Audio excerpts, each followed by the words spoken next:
Had a great conversation with Mustache Gaming. He hosts an Ultima Online podcast called Vas Rel Por, where he's even interviewed the creator of the Ultima series and Ultima Online, Richard Garriott, aka Lord British. Mustache Gaming streams on Twitch. He's putting stuff on his YouTube channel. Follow him on Twitter and Instagram. All that stuff is in the description below. If you played UO back in the day, or if you've just heard about UO, which was one of the first MMO RPGs ever, or maybe you finally want to give this classic game a shot, listen to this podcast, get a feel for the game, or go on a trip down memory lane with us if you've played it before. And if you want to play Ultima Online in 2020 right this second, you can download the client and easily hop into hybrid or one of the many other player-made servers.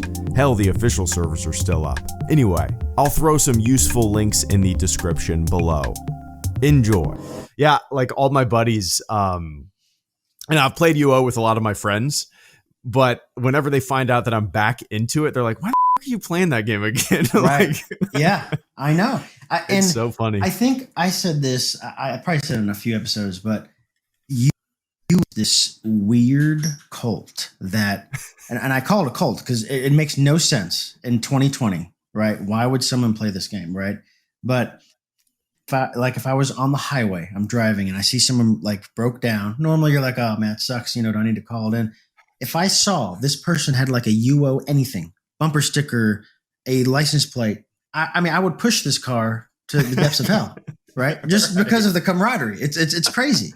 I mean, for sure. Absolutely, man. I've been actually looking at UO merch. There's not much out there. There's like some vendor buy stickers and stuff like that I would totally throw in a cargo box on my car. So let me tell you something. You segued into something just exciting. So the whole reason, right, I started this, I've only been doing this, say 3 months collectively. When I looked out there, there's no content for UO. There's nothing, right?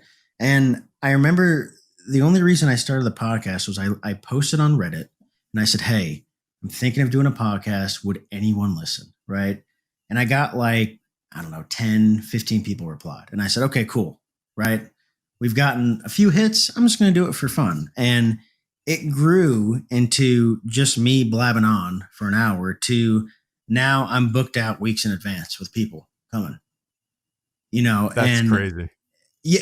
I tell this to people usually on Discord or whatever. I'm like, I used to have a content phobia where I'm like, I was nervous. I think you may understand that where you're like, absolutely. Am I going to run out of stuff to say? Am I going to, and when you brought up the merch, one thing that, and someone, I did have the first person buy it, like the t-shirt, from the podcast, but I've started now making in-house merch. My wife has a business and we're segueing it where, I can make pretty much anything on a coaster, on a mug or whatever, but I'm doing it all in-house. Right. That's awesome. And yeah, that was my goal, man, was to take that idea and run because there's nothing there. No one offers this. And there's people that want it, clearly, right? Yeah, absolutely. I'm actually kind of surprised that official UO doesn't sell anything. Like a coffee mug. Yeah. You know what I mean? Just something. Yeah, I know. But that's cool. So is the store live or? Okay, so, this is what we're going to do. It is live, but I haven't added my items. So long story short, we're doing we have a Shopify. It's for my wife's business primarily, but I'm just going to add a, Mustache Gaming section, right? People can just click and then all my merch is there. And it just makes sense cost wise, right? I mean, because I don't, unless I scale into something huge, it makes no sense to, waste money on this stuff for my own, but people will be able to click it. If they want a mug, they can just check out right there on the site, Shopify, the standard stuff. And that's it. That's the way to do it. Yeah, no, I know. Yeah. And you brought up too, I think the official, I know you said the official servers and stuff. Mm-hmm. Please tell me you saw the new announcement. No, I haven't, dude. I haven't paid attention to the official servers and there's a reason behind that, but in about 12 or 14 or maybe longer than that wow, years. Really? Yeah. Well, yeah. If to answer your question, you'll answer it on your own when you watch it, but they did a live stream of their new, so I think it's a new concept, I would say, but It's called New Legacy, and the live stream was really rough. It was bad, but it just kind of goes into why things are the way they are. It made sense to me, right? And they're doing a concept where it's like a seasonal shard, right? Which I actually, a cool idea, but they haven't really given like details on like, what is it going to be? They said it's not like pre-trammel, right? But they haven't given us any more details. So I'm skeptical. I'll just say that. Right. Interesting. But there's something new and maybe innovative on the horizon for the official servers. And yes, my opinion is any exposure for UO, I'm in, right? Sure. Absolutely. I'm all for it. Yeah. So I'm just going to ask a question here, and it's a complicated one. And sure. The answer is it's going to be spread out through this entire conversation. But like most people listening to us right now have never played UO. They've probably heard me mention it a few times on live streams and stuff like that over the years. Yeah. And they might have played like World of Warcraft. How would you describe Ultima Online, which is one of my all-time favorite games, maybe my all-time favorite game, to someone who has played a World of Warcraft or like a Rift or one of those, So I'm going to go one better games. Sure. So, and it'll tie into, I'm a first describe it through my lens of what I think. I truly believe Ultima Online is the one and only sandbox that gives a player or a community complete free to do whatever you want. There is no on rail system where you're just, kill 5 rats and then you turn it in for gold or whatever. Right. Right. I think that simplicity turns into this complex hornet's nest that people get extremely intimidated by. And what happened to me was my son, he's never played, I would say, he played Roblox and stuff, but nothing like MMO. I had him try UO. And what I realized quickly was this game is extremely complicated. Just some of the systems, like it's not just, I need to heal myself. I'm clicking a button on the bar and that's it. Right. End of story. And it's not spelled, it's complicated and it's also not spelled out for you. That's right. I mean? Yeah. And I think even, with my conversation with Garriott, I really got a really good understanding of what they were aiming for. And I think he described it the best. And it was, imagine building an economy, a city, like overnight for 1 million people to move in. Whatever they want, But to me, that's what UO is. It is that sandbox that today I do not think exists. I completely agree. The only game that kind of has given me a sense of community that UO gave me was the early first year of Star Wars Galaxies with player housing. There was a really in-depth crafting system. It was a skill-based game until they made all the WoW update kind of changes and stuff like that. But that's the only other game that kind of parallels it, in my opinion. But and you'll kind of agree. As soon as I see the screen loading anything, my immersion is broke immediately. Sure. Right? Oh, I don't get it. Right. Like I played, believe it or not, I played EverQuest 2 very heavily for a couple of years back in the day. And, you have a house, right? But you just click it and it just loads. It's meaningless. Right. Like no one can just walk by and be like, oh, that's his house. That's really There's cool. no pride in it. Who cares? Yeah. Right. It feels just like, I don't know. It doesn't feel right to me. Mm-hmm. Absolutely. The player housing in UO is honestly one of the reasons I continuously come back to the game. I'll jump into a dungeon, make a bunch of cash, and then just make a house for a couple weeks and enjoy myself, listen to some podcasts. It's hard to explain, man. Well, and I think the in general draws so many parallels to real life. It's nutty, right? Like literally, I remember I came back and I placed a villa, and man, the memories of me having a villa, I felt like down, on my balcony with all my, gear. And I just, it's a feeling that's very hard to explain, but, it almost is pride of ownership. You can like the things you can customize in a house in UO would blow people's mind. They would say, "Why doesn't this exist today?" I guarantee it if they try. Absolutely. Whenever I fire up UO, it's not like firing up Counter-Strike or any other game. It's like I'm driving by my old house that I grew up in, and it's I'm back, and it allows you as a player to put your stamp on the game world. It's not, I'm sure we're going to shit all over WoW. It's just kind of the shining example of what I don't want in an MMO. You know what I mean? Right. But I played it. It was fun for what it is. But like, I don't get into those games where everybody is chasing that purple sword or whatever, and then you get it, and then oops, that is meaningless now that you hit level 30 and you got to chase this other carrot on a stick. It does nothing for me. Everybody's just kind of rolling through the motions, doing the same shit. Yeah. Ultima Online it kicks you into this world, and I mean, it is your destiny, like, and nobody's telling you what to do. And it's really hard to explain to that concept to somebody who has never played a game like that. Well, and I think the son ran into, he's like, okay, I'm like, okay, go here and use your sword and you can attack some things. Okay, cool. So he ends up dying. Fine. And he's like, Dad, how do I res? Is there a button? I'm like, well, no healer. Right. This concept, he's like, well, where's the healer? I'm like, well, you got to find him. It's going to take you 30 minutes. Yeah. Right. You're going to have to run as a ghost to go get the healer. And then, by the way, you need to run back to get to your stuff fast enough before someone loots it, disappears.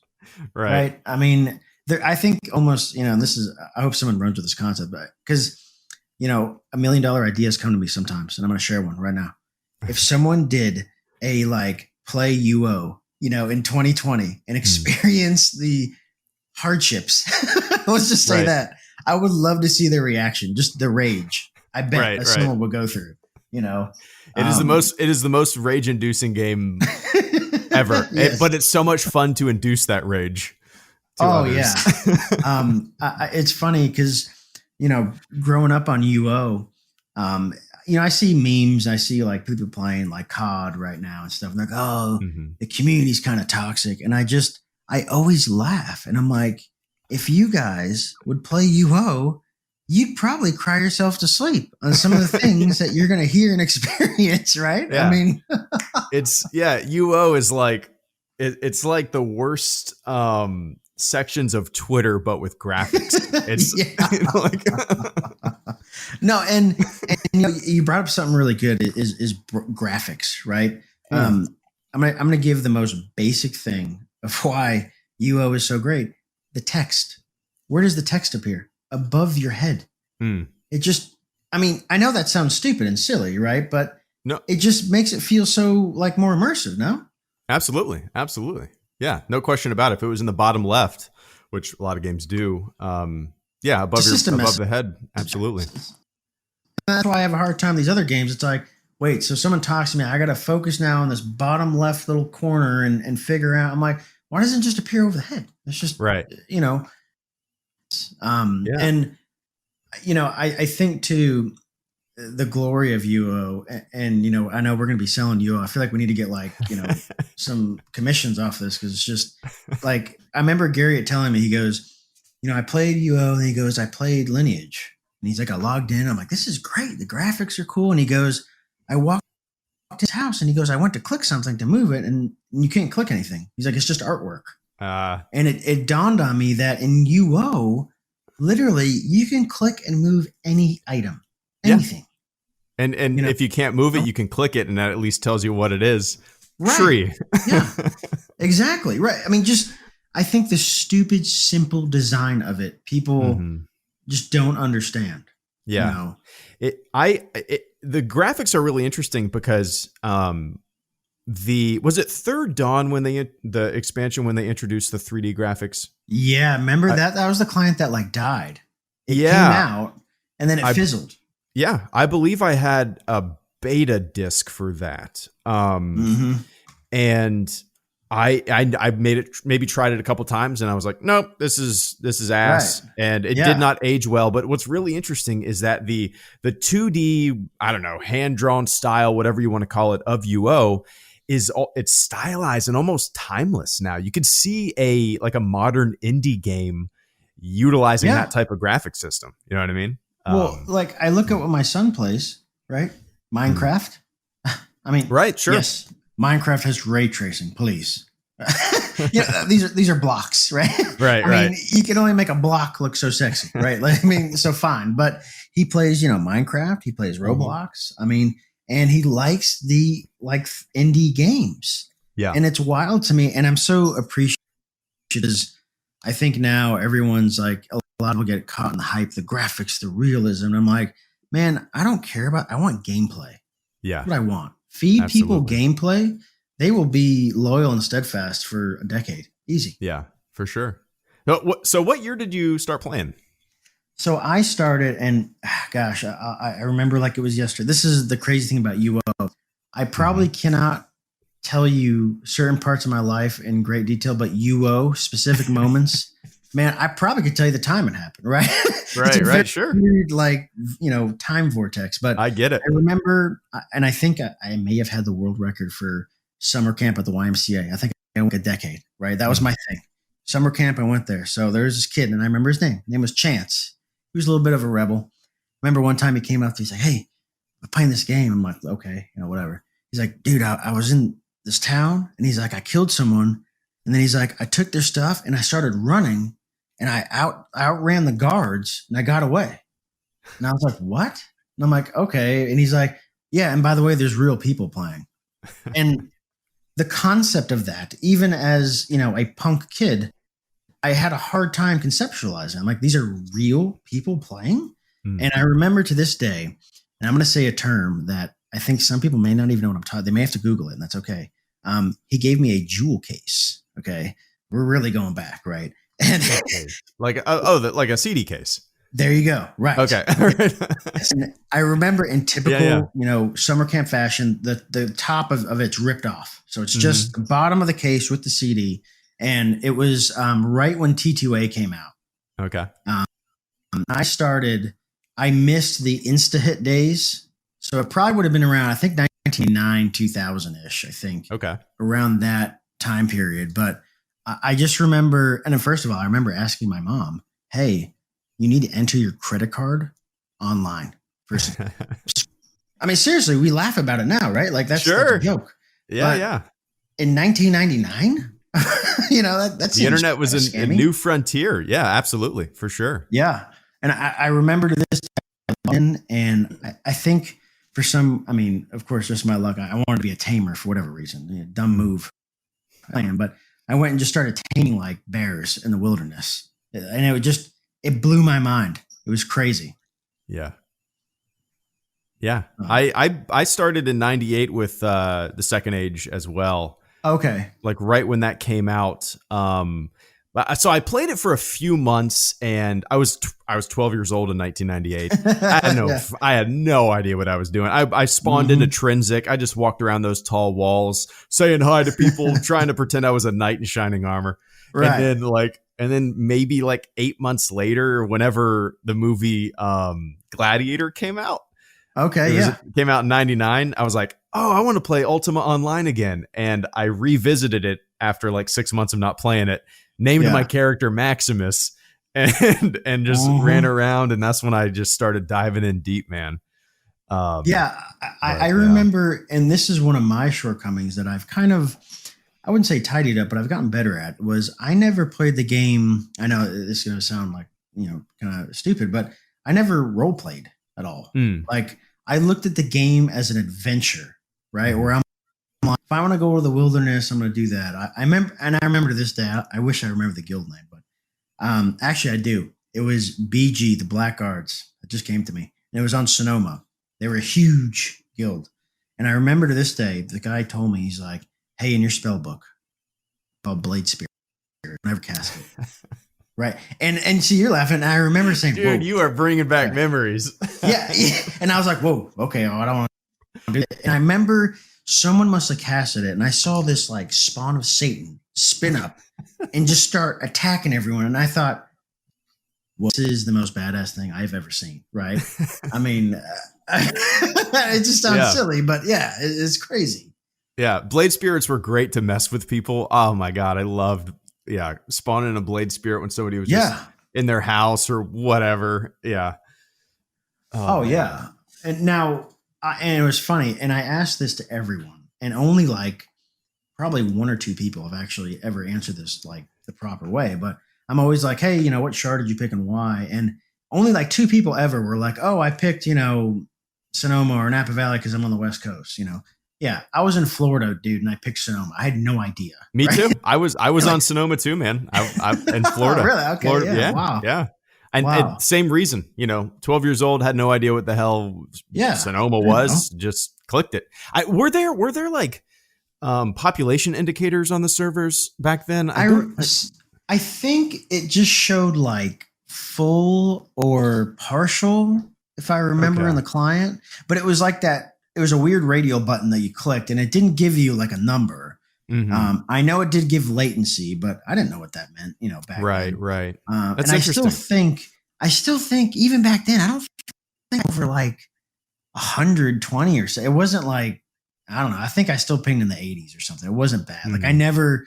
Like, luckily, when I started, I did have dial-up for a little bit, but shortly after when I got on UO, I had DSL. Like, DSL just came out. Yeah. And I had Bell South, by the way. If you're in Florida, you may remember Bell South. But I had, like, the Stingray modem. I remember, like, yesterday. It was, like, the coolest thing. It was, like, next level.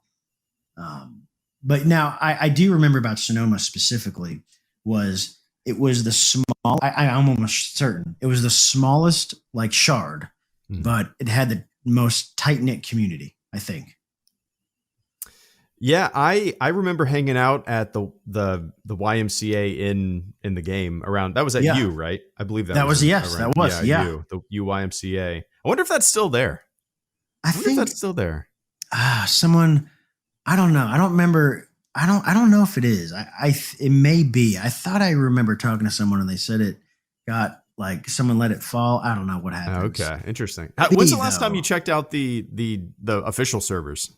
Wow, the official servers. I think when it went free to play, whenever that was, I logged in just for nostalgia to see my backpack, my characters, like, and I don't remember much of it, but I do remember kind of like, maybe can I get back into it after this long? And then it just all hit me again, how I just didn't like the direction the game went. I couldn't do it. Yeah, me too, man. You want to hear a kind of a heartbreaking story as to why I abandoned the official servers? Yeah, I'm in. All right, so this was like, I'm going to say 2003, 2004, around then. Okay. I'm playing the game. I quit. I decide, I'm going to sell my house. I'm not going to play it anymore. Right. I take a break. 6 months go by, maybe a year, something like that. My buddy tells me of like player made shards.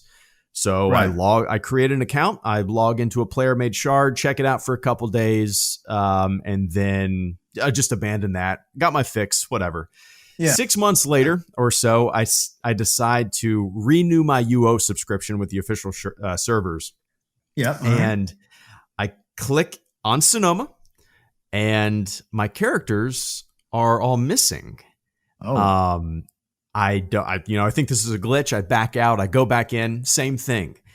And instead of where my characters were, there were 5 other characters in their place, and they had the names of don't play player made shards.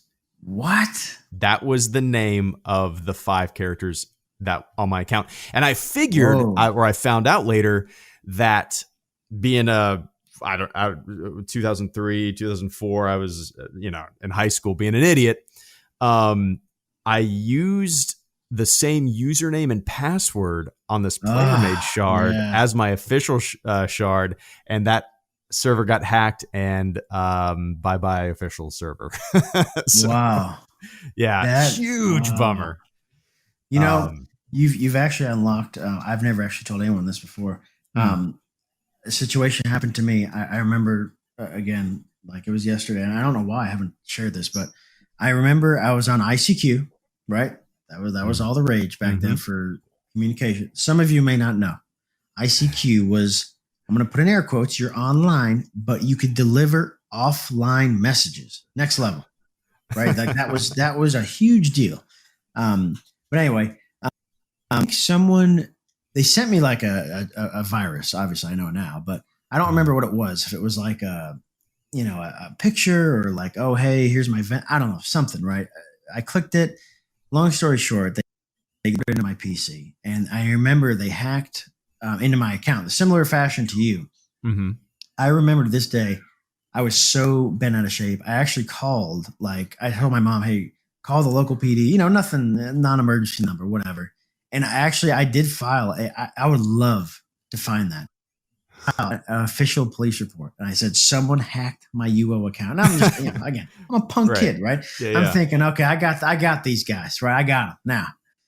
But I don't remember what they took. It must have just been items or I don't know, gold, because I was able to recover, long story short, right? Okay. I still got my account back, but that was a very tough lesson for me to learn. But yeah, UO gave a lot of tough lessons for sure. Oh yeah, how to deal with players. It definitely, I feel like like as a 12-year-old kid in 1998, it introduced me to the internet, and maybe it gave me a super thick skin. Online, for sure. I mean, the things that I have heard in UO, wow, I don't know if there's a limit really on it, because like people think of like, Call of Duty or I don't know, whatever. Oh, I got this. This guy said, oh, I'm gonna, get your mom later or something. Something just. Right. I'm like, dude, that's like PG. That's nothing. Like I would have loved to seen that message if I logged into UO. Right. I'm like, people will go to such extraordinary lengths if they get butthurt or rage in this game. I have never seen, and still to this day, never seen anything like it. Yeah. I mean, I've seen people who will take 100 kegs and keg your house outside, so you can't even recall in. Sure. I mean, so your ass now got to run from whatever town that you. I have seen just wild things that people will do just to get over on someone. Absolutely. Oh man. So what other MMOs have you tried over the years? Has anything kind of held your interest? So again, and I've talked about this with one other guy, very similar. I said, hey, I'm like everyone else. I chase the UO dragon all the time, right? It's like this eternal quest I'm on, to find. I fully realize now that I'm older, I guess supposedly more mature. I don't know, but they say, okay, I realize this game is old, technology's evolved, we're moving on. Cool, but I have never seen anything immersed me like UO is, and I try to be very objective, right? Like I get it. Right. The text may not be the same, the top-down view. I'm willing to really give some sacrifices there. The only game that I've actually played, because there's a couple coming up that I'm interested in, but the ones that I've actually played, the one, and I had a very addictive feel. I didn't really get too hot and heavy into it, was Black Desert Online. And okay. I liked about that is it's all one world. There's no instance anything. It is, pay to win. I never spent any money because I was just enjoying, the game.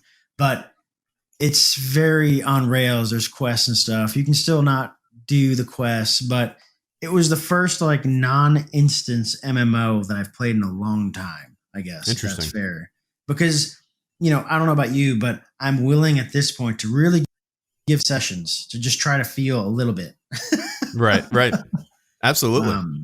No other, the immersion, the housing, the crafting system, the economy, all that stuff is great and it sets itself apart. But when it comes to like fear and the risk versus reward. Yeah. And being on your toes constantly.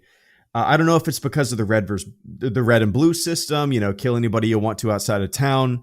But no other game even comes close. No, when it's crazy. I think when I discovered PvP, I mean, I mean, even to this day, I am addicted to it. And I'll explain why for people that haven't played UO, but just imagine, there's player one, he's on his computer, clicking, doing the same thing here, and then there's player two, he's on real, and man, I get it. When someone dies, you kill them, oh, that's cool. No. In UO, I'm taking it. Once you die, all your stuff drops. And I can take it a step further. I can carve your flesh, take your head off your body, and now I have a little memento, for next time, like things like that, I don't know what it is. Cause I'm not in real life, I'm not that way at all, but in UO, I am bloodthirsty. I want to, there's a saying, and this is, this guy named Ashy Elbows. Okay. Funny name, but guy I befriended, and the motto was anyone can get it. And that's just a UO motto that I have lived by, where I'm like, if you're outside guards, man, I don't care if you're a tailor, you're a carpenter. It makes it more fun if you're a tailor or a carpenter. Right. I was like, man, you're going to get it. That's it. Yeah, absolutely. But that action, the PvP, it's so hard to put into words. But and I think it's what you said, risk level. Like if you die, you got to get res, you got to. There is no instant everything's back in your backpack, right? Yeah, absolutely. And as you know, I played a blacksmith and like a fencer and stuff like that back in the day, and I can't tell you how many times I was just mining with a pack llama or a pack horse, and oops, I just lost like 500 ingots. You know what I mean? Like because some dickhead wanted to come and kill me, but that's the game. Yeah. And okay, I have a question for you that I'm super interested in hearing. Sure. Is how did you land up like on hybrid? How did I find hybrid or how did that all come about? Right.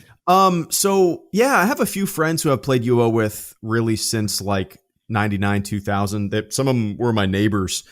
And maybe 12 or 13 years ago, that's how old my hybrid account is. They just told me about a player made shard that they wanted to try out, and we all tried it out together. And and I've been on there. That's the only one that I've tried since then, but it's been great. I've never really participated in the community much. I just kind of do my own thing when I log on a few times a year. But because I asked you because I did some research on you when you showed me that shot. I was like, man, who is this guy? I got to know. Like, did I know him back in the day? I did research 0.0. So he must have been undercover or low key or something, because I think, hybrid to me really eclipses what we experienced era, like to a T, Yeah. And the fact that hybrid is still standing. My account's 14 years.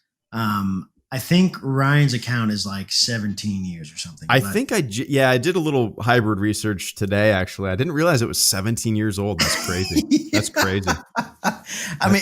And I will say it's still like acting online, not like a complete ghost town. Like that to me is just, it's wild because, and I'll just tell you this because I know, you may not be, in the free shard community or whatever, but we're at a very interesting point, at least in 2020, I think, for free shards in general.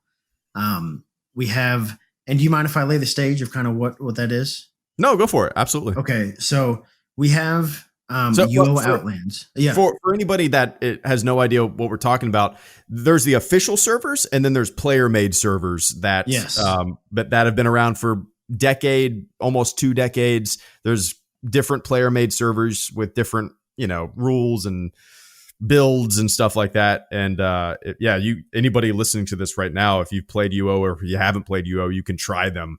And we're talking about the one that I play and I think Mustache plays primarily is hybrid. So anyway, sorry. Go ahead. Think of it like Project 1999, NeverQuest, right? Same thing. It's a private, entity that someone or some people run. Like Star Wars Galaxy's emulator. It's the same kind of. Yes, I forgot what the name of that was. Is it called? Okay. Yeah. So, totally thing. Well, right now, currently in 2020, with, everything that's happened this year, good grief, is it over yet? But with everything that's happened, it brought a whole bunch of people back to UO. And what we saw is right now there's a shard called UO Outlands. And that is where hybrid was probably, when you last actively played. I would say Outlands has an upwards of 2,000 people playing it. Wow. Actively. It is the top dog. It is huge. Now, the caveat is what Outlands excels at is it's all custom. There's no original map. There's none of that, I would say old feel. Yeah. There's no Brit. There's nothing like that. No. Yep. It really? is. And what they've done, I will tell you this, is something really special. To me, they are the king of custom content, period. Hands down. They have done has exceeded, my expectations for sure. It is something that I tried for a couple months when I first came back to free shards because I'm like, all right, let me check it out. I enjoyed it, but this is, gosh, we could speak on this for like 2 hours, but the red versus blue thing, the balance there, I think right now, this is my opinion. I think it's a little off. And what happened for me is, I got a little frustrated at some of the mechanics when I was PKing. And what I did was I was like, man, I'm getting kind of frustrated. Let me just try hybrid out again just to see. And it was like, yes, this is what I want. I want the original map. I want to be able to kill anyone at any time for whatever reason. You know what I'm saying? Like, so right. There are huge differences. And what I'm going to relate this to is, I think you're going to be right there with me is, when we saw Trammel come way back when, right? Mm-hmm. Everyone said, and by the way, for everyone listening, when the original UO came out, there was a facet called Faluka, and it was a zone where anything goes. You had a protected area in town that guards protected you, but anywhere outside of that, you were freely attackable. You could be looted, whatever. Wild West. And then Camel, which was exact copy of Faluka, but it was all safety. If you died, you're stuck. It was just, it changed the dynamic of the game. And I would gather, this is my opinion, it changed MMOs for good. Sure. Like, I would agree with that. Yeah. And after I talked to Garriott, because I pinned him a little bit harder than most people, do. And what I got from him, and I agree now, from a business standpoint, Trammel worked. Mm-hmm. It did work. It helped UO hold on, and people still played it, right? I left and other people left, but still actively played it. What I feel like, fast forward to today, is I feel like Outlands custom content, man, 10 out of 10, but I feel it's leaning a little bit more blue friendly, than I would personally like to see. I think a lot of other people have the same opinion, but they got population, they're top dogs. No right. doubt. And then interesting. You swing the pendulum over back to hybrid, which is the OG. Been around the block. As soon as I went on hybrid and I tried to be, I was like, it was like, man, it's kind of like your first love, right? You never forget her. And if you ever saw her in the mall, you'd be like, wow, I got some memories there, right? And and I'll tell you this too. Ryan is back. I think I told you that on Twitter. I don't know, but the OG man himself is back. I was able to PvP with Ryan, shoulder to shoulder. By the way, he had his classic short spear, killing everybody, and it was him, myself, and another guy, Danny Immortal. And we took on, the Council of Mages. I'll just say this, comm sucks. I don't care what shard you're on. For factions. They can just get wiped every time. I don't care. But the battle we had outside of Del Pond, and I'm sure you remember Del Pond back in hybrid days, but outside of we PvP for 3 hours, and man, I felt like there was a moon gate outside my door and I was in 2009 again playing. It was like, and I streamed it, and I literally looked at the bars I had on my screen. I had like 30 bars of people that I was targeting, or like, man, yeah, like that is so hard to explain to people, the magic it is of PvP like that. It is. It's it's like, yeah, whenever I try to explain it to people, or even like, I don't know, my nephew or whatnot, it's like, I feel like I'm just kind of talking to myself about a game that I loved back in the day and still love, because it sounds like so you're talking about like Galga. People look at you like, what is that? Like, that sounds stupid. What do you mean? There's no levels? What do you mean? You can't get the blue helmet? Oh my God. And okay, I think you brought up a great one. Everyone on this who's listening will agree on an MMO. Why in the world did we move away from the skill base and went to levels? I don't get it.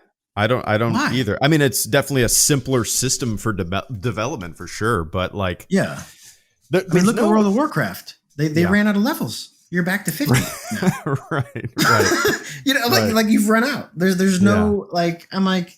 Well, the thing, like with a game like. Well, I guess, WoW, you're always having to add stuff to it. There is really no end game. The end game is just kind of recycling itself. With UO and like I would say Star Wars Galaxies as well, like it's kind of interesting because I played Galaxies and I played UO very similar. In Galaxies, I was a doctor. I really never got into the combat. In UO, I did a lot of PvPing, but I played as a blacksmith most of the time, and I just kind of love the economy of the game. And that is just open-ended. Obviously I'm still playing it, but like you could endlessly set up a shop and sell your goods and be a part of this open world community.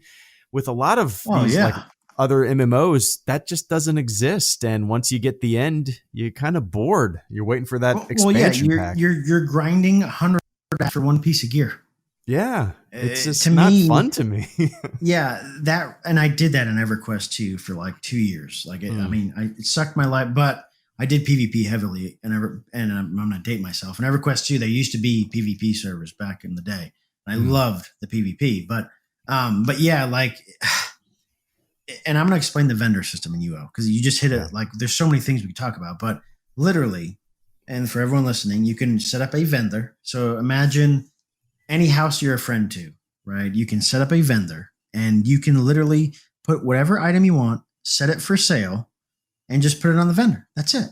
There is no like auction house. That doesn't exist, right? You literally own or build your own home, and you could put a dude outside of it who says, here, buy my armor. Right. Yeah. And I think the real world economy that plays into UO is just fast, where like I personally never played a crafter. Like it's kind of like, I would say, painting in my house. Either you love painting or you hate it. I hate painting, right? The same thing with crafting.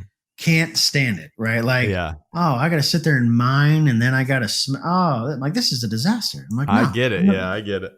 But there are people like, like yourself that I'll talk to, and they said, I played exclusively just for blacksmith. I'm like, what? Really? Yeah. I mean, it took me years, maybe I would say from 98 to 2000, 2001 to become a GM, just because whenever I usually played, I played with my buddies and I'd be a fencer and we'd run around PKing and stuff like that. But it took me a very long time, but like sure, it was monotonous and boring, but the reward of like putting my stamp on the world, selling my armor out of my log cabin on a vendor was mind-blowing, and it's such an inexplicable feeling. And explain too what happened crafting an item. Let's say that again. You kind of broke up. So like the important thing to know is when you crafted an item, like your name, what you're saying, it's literally on the item. Dude, yeah. I'm making a UO video. It's 20 minutes so far. I'm kind of just rambling in this video, but I actually talk about that. How much of a point of pride that was, Yeah. And, this exceptionally crafted by, whatever my character's name was. But like that is and then people would walk around this world wearing my armor. And it's just crazy, man. It's such a cool feeling. But it is. It's so hard, and this is something that I think you'll experience in hybrid, like off the bat, is the best way. This is the best description I can get, and I think it's spot on. You remember like your first week of school, right? And you got freaks on, those clothes are fresh, right? I mean, fresh from the mall. You're feeling like $1 million. When you go and speak on hybrid, because I think the history allows us to happen, you can literally go to the bank and you see people just on display. Like they have rares that are worth 100 million. You know what I'm saying? Like it is so cool to see people's just like, I would say flair, but like, their expression of themselves. Like it's just, it's like World of Warcraft. Oh, you have a piece of armor. Like it doesn't feel like you, if that, I don't know, makes sense. I completely get it. I mean, it's really interesting how clothing became such a huge thing in UO. I remember it really not being that big of, I mean, it was, people obviously wanted to make themselves look cool and stuff like that. But when like black dye tubs became a thing or, special dye tubs became a thing, like it just kind of made people way more invested in the way their character looked and the color schemes and you could create, guild colors and,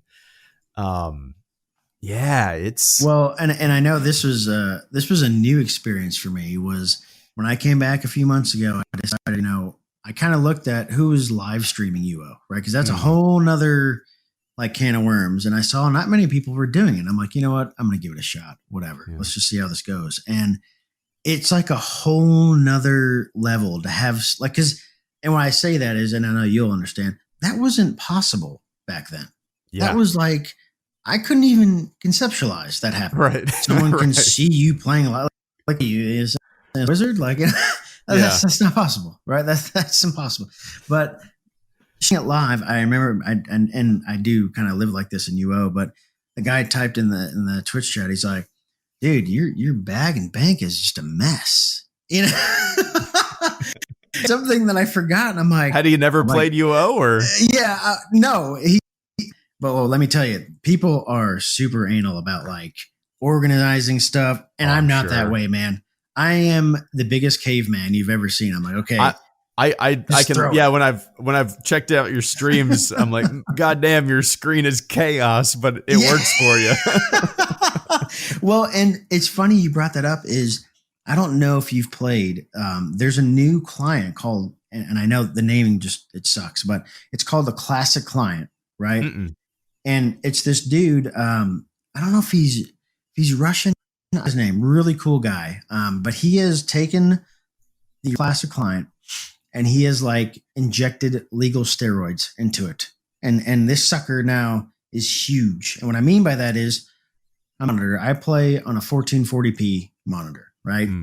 On the normal client, like the scaling's off. I can't scale the screen. But with this classic UO client, you literally click and I can go all the way on my whole monitor. Really? Have UO. Oh man, it's like living in 2020. So you're playing in 1999. More than what Razer offers. Oh man. Okay, so and I apologize for going in the weeds here, but no, you're real good. Quick. What it is you can still load Razer, no problem. Because Razer has some of your macros and stuff, but in this client with Razer, you can set the FPS to 144. I was actually going to ask you about that because, dude, when I checked out your streams, there was another guy I checked out, Trammy. Surprise. Yes, yeah. Your guys' game ran so goddamn smooth, flying. Yeah. I was like, what is going on here? It is, man. I didn't know about this client till I came back 3 months ago. I'm like, are you kidding me? I'm like, how long has this been around? This is like next level. Like you can literally, you set your light levels. You can set like so many things that just were not possible before. And interesting. It literally is like a new, I wouldn't say a new game, but it brings it to current age where a lot of the things like, and this is the coolest thing is once you download it and get it up and running, you hold down control and use your mouse wheel, you can zoom in now. Like zoom all the way. Oh, dude, it's the first time I saw that was like a caveman seeing fire, right? Right. That's crazy. I was like, what? What is that? Experiencing UO in a completely different way. Is it called Classic UO? Yes. It's and I wish it was called something else, but it's classicuo.eu. Okay. Yep. Is the website Perfect. for it. I'll download that right now.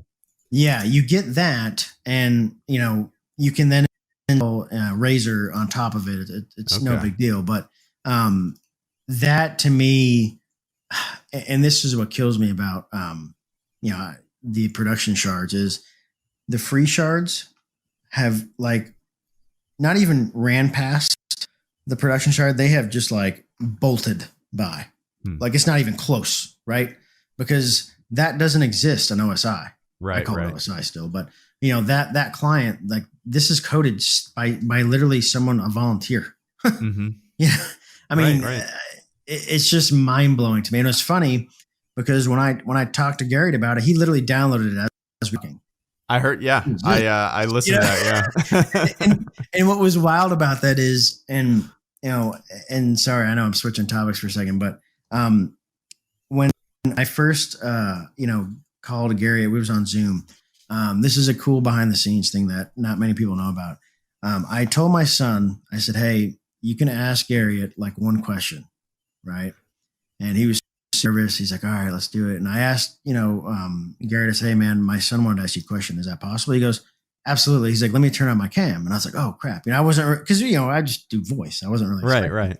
I'm like, okay. So I flipped it on, and man, seeing my son talk to Richard Garriott and ask him a question about like his life, and then seeing him talk to like it was just like, that's crazy. It is. Yeah. It was an out of body moment for me. Like totally. I couldn't believe it was happening. And cause I told my son, I said, this is once in a lifetime, right? Like, yeah, this doesn't happen all the time. And he understood.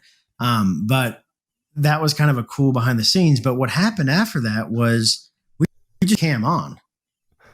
Like, so the whole time we were talking, we could see each other, right? It was just super cool to see him, in his, and he literally had like I think it was the Apple II computer in the background. Like that was nice. Legitimate. Like the dude has that there. It was just, it was wild, man. Like it was just a totally cool experience. I like, it's really interesting whenever I get into, and this happens every year, man. I get into this like month-long UO obsession, and I'll play it for like a couple weeks to a month, and on my other monitor I'll be listening to like 1996, 1997 Richard Garriott interviews. Yeah. And I don't know why. It's like every single year. Such a cool guy. I love listening to him. Yeah. Like the fact that he is so accessible, because everyone was like, oh, you must have known him, right? Or a friend. I'm like, I went to richardgarriott.com. I filled out the contact me, and he responded. That's like, awesome. that's literally like what I did. Right. And I'm like, so cool. And it was funny when it happened. I was expecting like just no response. He was like, yeah, absolutely. When do you want to do it? And I was like, oh crap. And I'm like, okay, well, hold on. Because the questions, and I got this caught, the questions I asked him were much tougher than what he was used to getting asked. Like I kind of blew by the surface level crap, right? Where it's like, well, how did you start UO, or how did you sell the? I'm like, dude, no.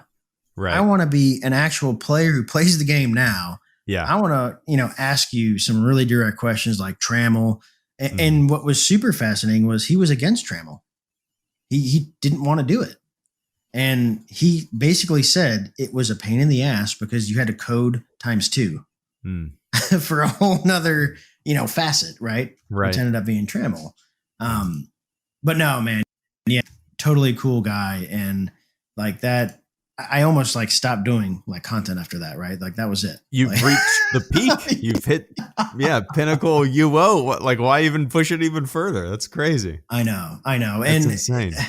It's wild to me. And I always wanted to know this question too, is how many famous people that we know played UO? Like there's gotta be some. Oh, absolutely. I mean, Meridian 59, I think it was called. And then, a few other texts, but like UO was enormous, and there's no question in my mind that there were famous people on there. Absolutely. Oh, yeah, but, I know. And I think the spirit that I've lost, that I've recaptured, was when I got back on hybrid. I was like, okay, I'm going to come in this angle brand new. I mean, I still have my accounts and stuff, all that was still there, but I said, I'm going to just see how the community is, right? Because there's less people.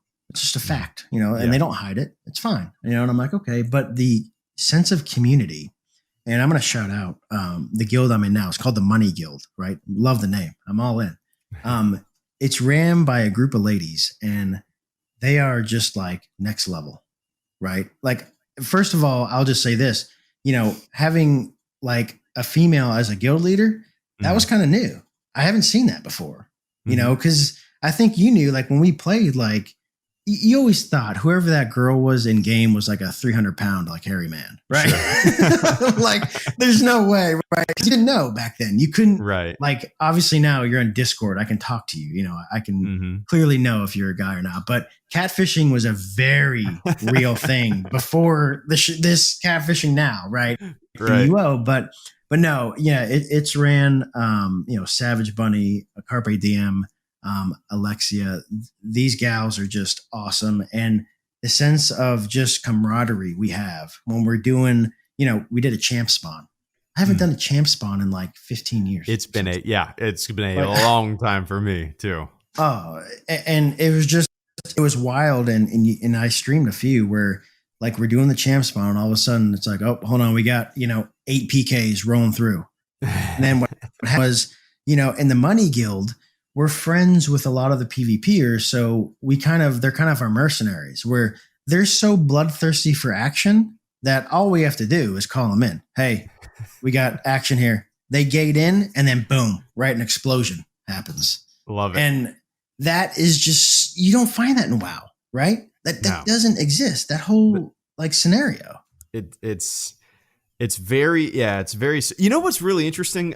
I was talking about no other game giving me that sense of like fear or sweaty palms or whatever that UO gave me, but like the only modern games that kind of give me that rush are like Rust or like Rust. To me, Rust is a really good example of the sense of fear or whatever UO gave me, because you could build a house. There's crafting in Rust. You level up or gain skill or something, and you can kill anybody and be killed at any time. Like it's kind of similar to UO in a lot of ways. And I know that community is pretty toxic too. Yeah, for sure. Oh yeah, for sure.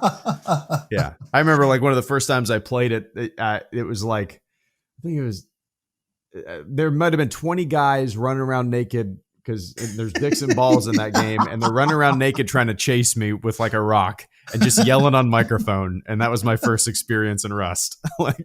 Well, and it was funny. I didn't even think of this game till you brought up Rust. One of the games that it's a different category, but H1Z1. I don't know if you remember that game, but in its inception, it had the open mic thing just like Rust had. But the fact that you could like, hey, let's team up, man. And then you go out and loot, and then you just turn around and blast them. Yeah. Like you're dead and I take your stuff. Like that was so UO-like. For sure. I really can't tell you how many times I've done that. I actually, on Hybrid, I built a house right outside of the Despise dungeon. Okay, yeah.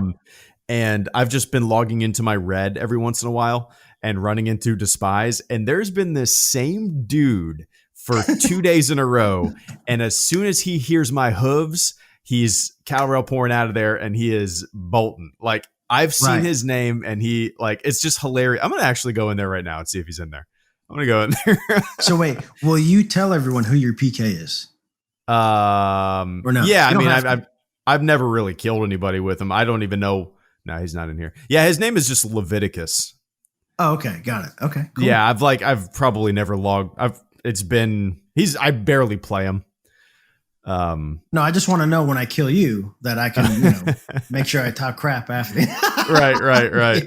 Because that's how it goes, right? Hey, what's your character name? I told you. Absolutely. Message you. Yeah. Well, and you brought up a good thing too about PKs is Hybrid, since it's been up for 17 years. Some of the grudges that these guys have, it's like, I don't know if you've ever watched Seinfeld, but like Seinfeld and Newman, it's a very similar like grudge where it's like, man, I've been killing you for 10 years and it's never going to get old. Like I don't know if you have a chance, but in your travels, go to the hybrid Discord and just go to the hybrid PvP. And, okay. I mean, just buckle up, right? Just have no expectations. And boy, it is like vintage UO. I bet. Because they kind of let in that channel like everything fly, right? Like you want to talk crap, you want to have at it. You know, that's your channel to do that. Mm-hmm. And dude, you want to talk about people like screenshotting as soon as you die and then posting immediately. I mean, you know, I mean, you remember back in the day, if someone made a YouTube, that was like epic. Like no one did that, you know? But yeah, check that out because I think you'll go down memory lane really quickly. Okay. I mean, your podcast has brought me down memory lane. Like, sorry, man. Like earlier, I was listening to your episode. I think it was just crafting and PvP is what it was called. Mm-hmm. And you brought up IDOCs. And I was like, what the fuck? I forgot about IDOCs. Oh, yeah. And, like for those listening, IDOC stands for in danger of collapsing. And your house, when you built a house, there was a like a decay factor. So it might have been like a month. I don't know. And then if you didn't refresh it, if you didn't open the door, the house would collapse. And everything that was in the house would all of a sudden be on the ground and you could just pick it up and get it or place a house in place. But like, people would be camping out these collapsing houses by dozens of them. I mean, dozens of people hiding, being invisible. And as soon as it went down, like all hell would break loose. And it's some of the craziest game play I have ever experienced in my entire life. Because you got people trying to place a house in place of where that house was. You got people trying to grab all this shit. You got people trying to kill one another. It's insane.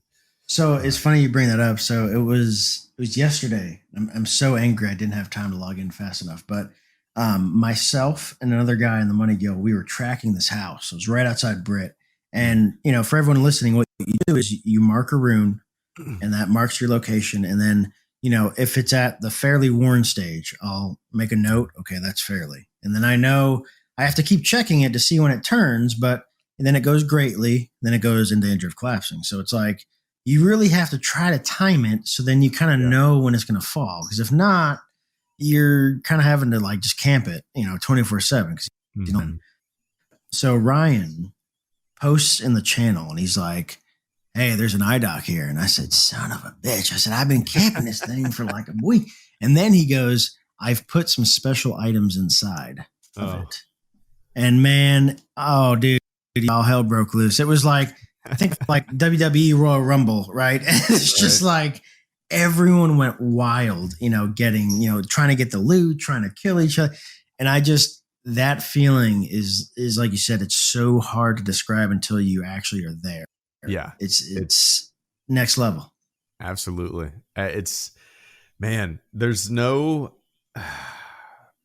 it like bums me out that there's no equivalent or there's no comparable game to UO. Well, and I'm going to bring it to modern day because I think we've seen this before. Mm-hmm. You're familiar with New World, right?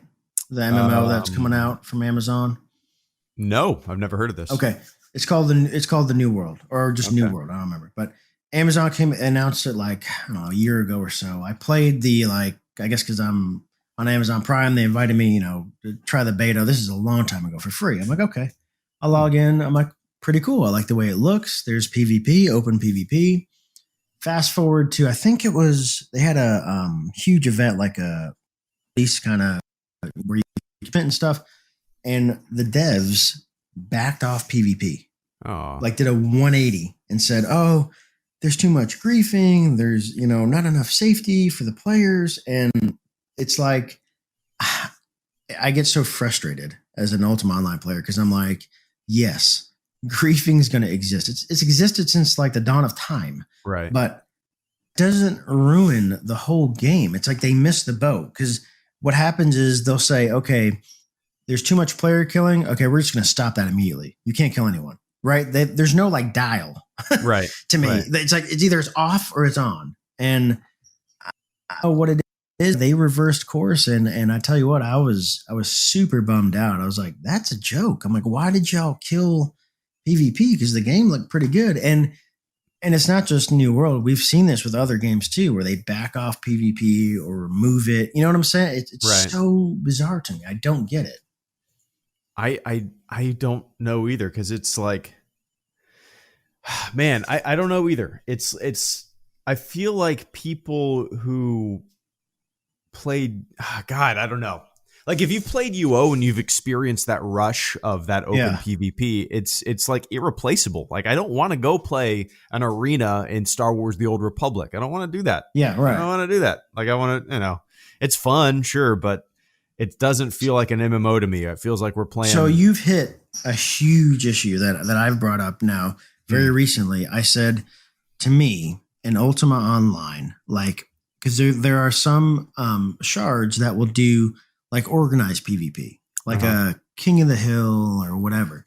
The problem is when you do like let's bump the numbers on some of these shards. You can do like 20 on 20, something crazy. Right. You owe scale to those numbers. Like you get 20 people casting E-Bolt. It's just, it's stupid, right? You're like, this doesn't make sense. Like clearly the game was not designed for that, but for me, and I'm telling you, a lot of people are going to be nodding their head when I say this. I am addicted to field PvP.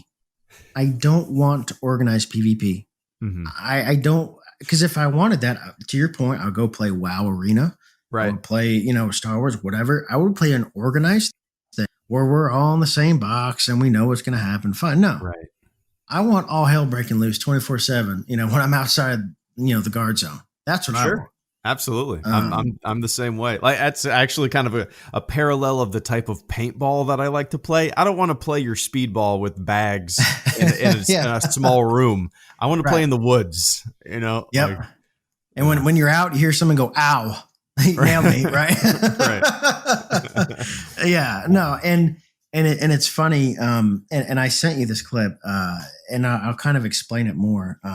When I was on Outlands, the best group of our peers, and these guys have been around since OSI, by the way. This isn't are the Orcs. Okay. Oh yeah. Yeah. I engaged with them almost exclusively on stream. I did RP events with them. Like these guys, I had so much respect for them. I still do. But I went to the Orc fort one time with a buddy and we killed, there was a guy like, I don't know, he was AFK mine. I don't know what he was doing. He's mining or something. I was like, get him out of here. Blasted him. He's dead. And then I went on the Discord and they're like, oh, so you're killing, AFK miners. And I'm like, hey man, you can't be, resource gathering when you're out at the computer, just, playing back and forth. Right. Right. And in that channel, in the Orc channel, you can talk in human. They can too. But in game, I mean, they're full on Orc. Like I actually learned some of the Orc language from interacting with them because I didn't know what the hell they were saying. Right. But I'm, my house when I was on Outlands was in a pretty good location for PvP. And I remember I was having some sort of battle and I was running back full speed in my house because I think I was outnumbered or something. And it's funny. I should have seen it on my screen because they were all stealthed and invised outside my house. I should have seen the indicator where it says you've, pushed by someone invisible or whatever. Yeah. I should have seen that. But man, I'm streaming, I ain't got time to be, focusing on these, little details. But I remember, and it was funny because they were late. I went in my house and if I would have just closed the door, that's it. I would have been safe. But there's no one there. Why am I going to close the door? I'm fine. Right. I leave the door open and literally in a millisecond, 18 orcs appear and they archer me to death. Instant kill. And my reaction, like I almost thought the game was broken. Like I thought I got did I get guard whacked? Like it took me a minute to process. And then I'm talking to my buddy on Discord. I'm like, dude, there's 18 orcs at some house. They just annihilated me. And I just laughed. So like, it was a genuine laugh. Like it was so funny to be just destroyed like that. And I told him, I said, you know what? You guys camped my house. You got me. I deserved it. No problem. I will take that. That's another thing that I like. I mean, there's so many examples. Another thing that I loved to do was like these house wars. You would follow somebody to their house. You might be able to cast a blade spirit through their door or something like that, or you know what I mean. And well, you probably remember this. This doesn't work in Outlands. It does on hybrid, and I learned this very quickly. So I'm in my house, and this red came through the gate, and I was like, okay, I'm in my house, whatever, I don't care. Cast a meteor swarm Oh, I forgot. Oh yeah, yeah. That works in this era. Boom, I'm at half health. Yep. I'm like, oh crap. Yeah. Oh yeah, I remember that. Yeah, I forgot about that. Yeah, I was like, whoa, like an earthquake too. Same thing. Mm-hmm. Earthquake. Yep. Like so, and to everyone, that means you can, even though you're in your house and you're in quote safe, I can still cast a spell that can do damage to you. And if you do it enough times, you're gonna die unless you heal, right? And it's just I don't know, man. That it's hard to find that. Oh yeah, absolutely. Like, and the rush of I'm almost to my I'm almost to my house. I'm almost to my house. I'm almost to my house. Oh, I got three reds chasing me. Oh shit! Oh shit! Oh shit! And then you might open the door for a split second just to say fuck you, like type fuck you, and then close it real fast. Oh yeah, and that's why too. It's funny streaming this because you'll see me. I get mad. Like I'll hit my armchair. Like I tell this to anyone. Even in Discord in the hybrid, I say, look, I'm going to be mad for that 1 second I die for sure. I'm a rage, but I'm over it after that. Okay, I res up, whatever. But the reason I think PvP is so addicting, there are many people that never get over it. Like they rage. And I know that sounds really bad to say, but until someone like snap their keyboard in half, it's very difficult to explain that feeling. Like, yeah, dude, I owned you. I looted you. Like I looted you dry. There's nothing on your corpse. Like, and now you have to go run to the healers. Like that is a really just addicting feeling. Yeah. It's what makes the game unique and different and unlike anything else. I mean, when Trammel came about, that's kind of when you bailed. So, and I think, and again, I know the internet will fact check this in 30 seconds, but I remember I stopped playing after Age of Shadows, which was a little bit after Trammel. It wasn't immediately. Okay. But that was it was published 16. I remember it was yesterday. Okay. I'm almost certain. Pub 16 was AOS. What AOS introduced was the stat-based things on the weapons. Oh, okay. And if you remember, as soon as I saw it, I said, this is Diablo. I'm like, this is stupid. I don't want all these modifiers. I'm like, you've taken Diablo and you threw it into UO. And I forgot about this. Yeah. And after that, that's when I threw in the towel and I'm like, man, this isn't, it's not the same. Cause I could deal with Trammel. I could I hated it. And I had a good conversation with this, she's a huge PVMer. It was my last one I just posted today. And big PVMer. And she agreed with me. She's like, yeah, Trammel killed it. Cause she said, even as a role player, there's no risk. Right.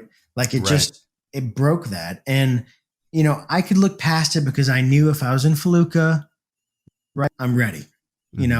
Anyone's, attackable, cool. But when the AOS came, I was like, man, I get into it, man. Like I don't, did not interest me. And it was very sad because I think the only reason I found hybrid. Do you remember UO Gateway? It still exists, by the way. Yeah, I remember that. Yeah. Yeah, somehow. I don't know what I typed in Google. Who knows? But that came up and I clicked it and I was like, what are these? And that's when I discovered there's free shards. I'm like, well, what is that? And then I clicked through what are the top shards? And back then, man, I remember like it was yesterday too. I was on hybrid for an event and there was 1,800 people or something logged in. And they gave a handout or, something. But that was the top dog, right? It was crazy. And I think it's almost the genius of the classic map. You don't need 1,800 people to make it feel populated. It's wild. No, not at all. Yeah. On hybrid, I think there's usually an average of 500 to 600 people nightly that are on. Yeah, right now it's 530. Yeah. Right on. So even with that, you go to Britbank, and I tell people, sure, if you go to some of the other classic cities, no one really goes there anymore. It's primarily Brit. That's been like that since day one. It really has. I don't think that's changed. No, it hasn't. Not even, even with the official servers. I remember going to Trinsic or Minoc or whatever, and nobody was there. Oh, yeah. No. So, it's still so alive. There's PvP, and, And something that I really missed was the factions, which kind of goes against like the organized PvP, comment I made, but those battles are not, 20 on 20. It's usually 1v1, 3 on 3, 4 on 4, which is where you really shines because man, a 4 on 4 battle, it's like you don't know what the hell's going to happen. Right. I never did faction. I did like Guild Wars. That's kind of okay. That's all I did. I never got into faction. I think I just did not have the stomach for constantly being on my toes, even in city limits. Yeah. Right. Oh, I know. It's a total pain in the ass. Yeah. For sure. But like it was almost a nostalgia of, factions. And then it was like the almost mini game factions like was just next level too. We've never seen something like that before. Right. Where you capture a city. I can charge taxes on the city. I can, genius ideas. Well, yeah, because what it is, it's addictive. There are people, I'm gonna tell you right now, on hybrid that I swear to you play sun up to sundown and they're capturing single factions there. And I'm like, dude, when do you sleep? Like these people, and it's funny because on the stateside, they'll start getting real late. And then like the Koreans will come on and they'll pick up, the night shift and they're on playing, so it's like, it's literally a 24-hour cycle. It doesn't end. It's wild. Man.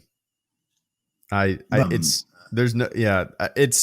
interesting because, I don't know what it is, but every year, like I said, I just get into this Ultima Online. Fuck yeah. Can't get enough of it. Every single, have you read, I know you had Wes Locher on your podcast. Have you read his book at all? So I gotten through, I'm like, I think halfway through the first one, his first book. And it's like, I mean, it's, and I tell Wes this, I tell everyone, I mean, the dude doesn't give himself enough credit. The way he can articulate stories. Dude, it is great. He is a storyteller. I mean, like passed down stories to him. It is such a good book. Right. And dude, when I'm reading it, exactly. I feel like I've had these experiences, and if they're a little way too different from my experience, I can at least put myself right in the spot.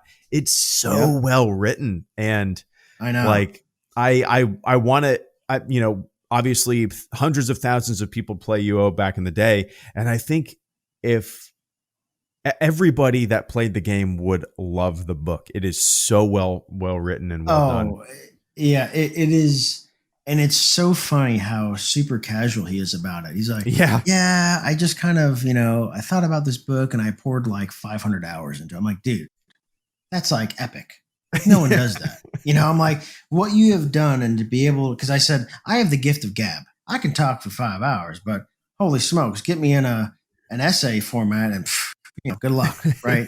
No way I'm succeeding there. Yeah. And I said to take these, I would say, very intricate UO stories and to be able to represent them like he has is just, it's crazy. And the more, and I'll tell you, and I think I realize this, the more UO content you do, you almost like have this overnight like light bulb that says there are still a lot of people that are seeking this content still 20 years, 23 years, whatever, since it's released or whatever. I mean, it's crazy. There's no other game that has no, this. There isn't. It's, yeah. And it's indefinable. And I don't know how to explain it to people who have never played it. It's like this endless battle. I don't. Yeah. And let me ask you something. Sure. What would it take for you to stick with UO? Like, what is it that just says, you're like, all right, well, I've had enough. Nowadays, probably just time. Like, I don't know. I used to play a lot more games back in the day. Now, I really only play games on the weekend at like 5 a.m. I specifically wake up early before my wife or my daughter wake up just to have an hour at the keyboard or the controller. So, it's like, I don't know what would keep me around. I feel like it's just going to forever be this ebb and flow, a yearly annual cycle of me coming back, building a house, getting into it. Going through the paces. Yeah. Yeah. So you started the podcast and then you got back into the game? So it was funny. I did research on, because I wanted to, what started this is I wanted to stream on Twitch, just a game.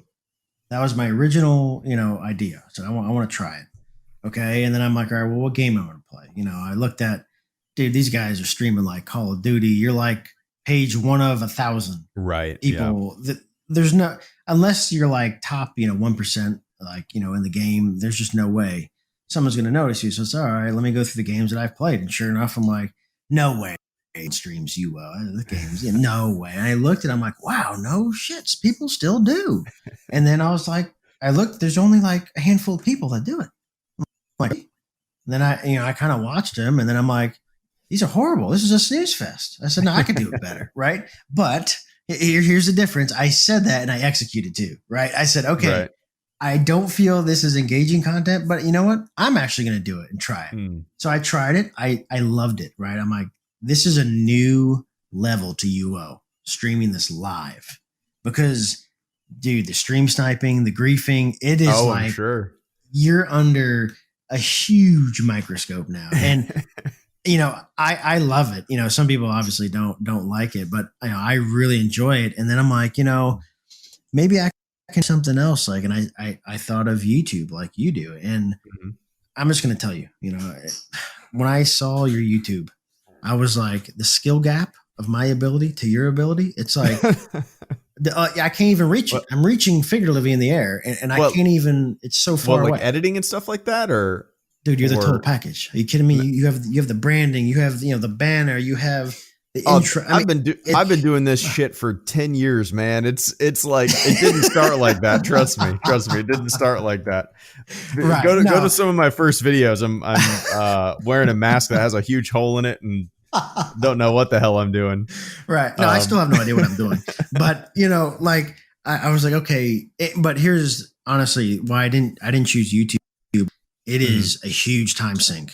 Like people don't realize like creating content. Everyone's like, oh, it's so easy now. You can just record your screen. And I'm like, yeah, okay, man, go ahead.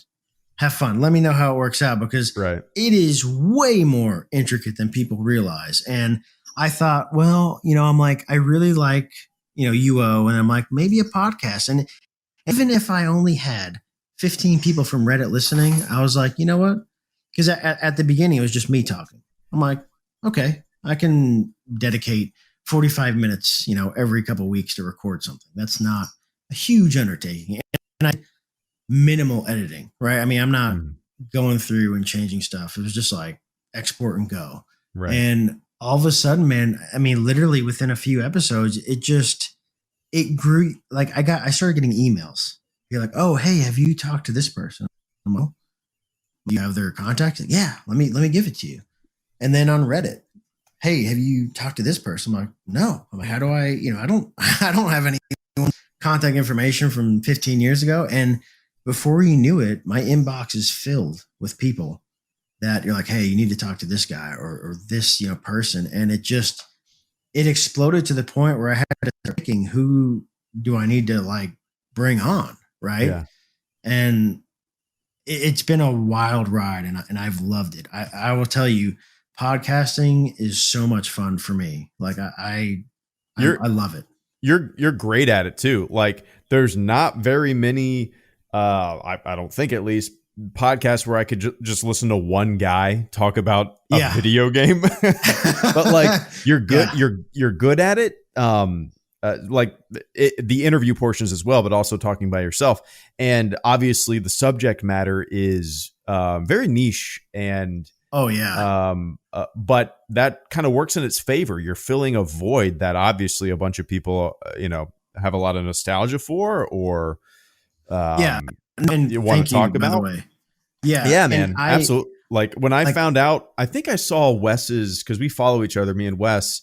I saw his him like retweeting something, maybe his episode, and I was like, yeah. Mustache, Vas Rel Por. oh, fuck yeah, an Ultima Online podcast. And I've just been binging episodes while I'm doing shit around the house. You know what I mean? Like, yeah, well, it's awesome. I had an email. This guy goes, and I think even last week I missed a week. I was busy, you know, I'm like, I can't get it done this week. And I remember this guy, he's a 18-wheeler like trucker. And he goes, dude, I need more content.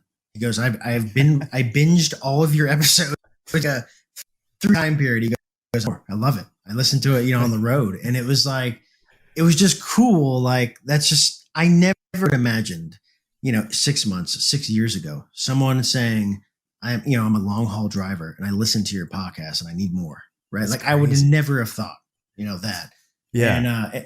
And I'll tell you, my YouTube, I've been slacking. I did create a Vas Rel Por YouTube, channel I just re-upload, you know, the same thing on YouTube. But my problem is YouTube takes so long to like upload and like process that it's hard for me to like commit to, you know, all these avenues. It just like the podcast, like I use Anchor or whatever, but it's literally like 5 clicks and I'm done. Mm-hmm. You know, like it's not, YouTube is just a little bit more, you know, in depth of, you know, your category, type all this, you know, it's just more clicks. And you know what I'm saying? Like the podcast itself is just way easier for me to do. I think on YouTube, you can actually kind of set defaults. So you could probably do it one time and see, this is why you're the best, man. You wouldn't have to, dude. I am a like some YouTubers look at their analytics and all. I just make it 1 video a week and I just upload it and I don't really pay attention to it. Like there are people way better. I just don't have the patience to learn analytics and look at my numbers and stuff. Well, that's why I love the podcast. Just here's how many clicks you had, like total. I'm like, okay, cool. Like there's just one number. I know. Have the listens been pretty good? Like. So let me go to my dashboard. Okay, so as of right now, I am at total plays. This is all of them. I'm at 4,000, like nice. 3,962. Nice. Plays total. That's all time. And I'm just telling you, I never would have imagined that I would have gotten like 100. You know, like that's just, it blew my mind. And I'm only. The really crazy thing, like I just posted my 17th. It's not like I'm, you know, 100 deep, you know, in.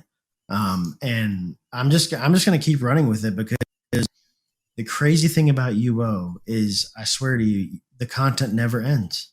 It's insane. I mean, everybody has a different play style. Everybody has something different to talk about. You could interview people. I mean, not just players. I mean, obviously you got the top dog Garriott, but are there any other people that you've kind of got your eye on to interview? Well, I'm going to say one that I did, which is a fantastic episode, is the guy from China.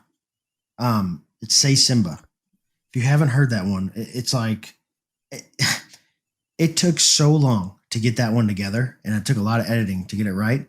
He's an American guy who's living in China. He works, you know, or whatever, and he helps some of the Chinese players get on UO because it's banned.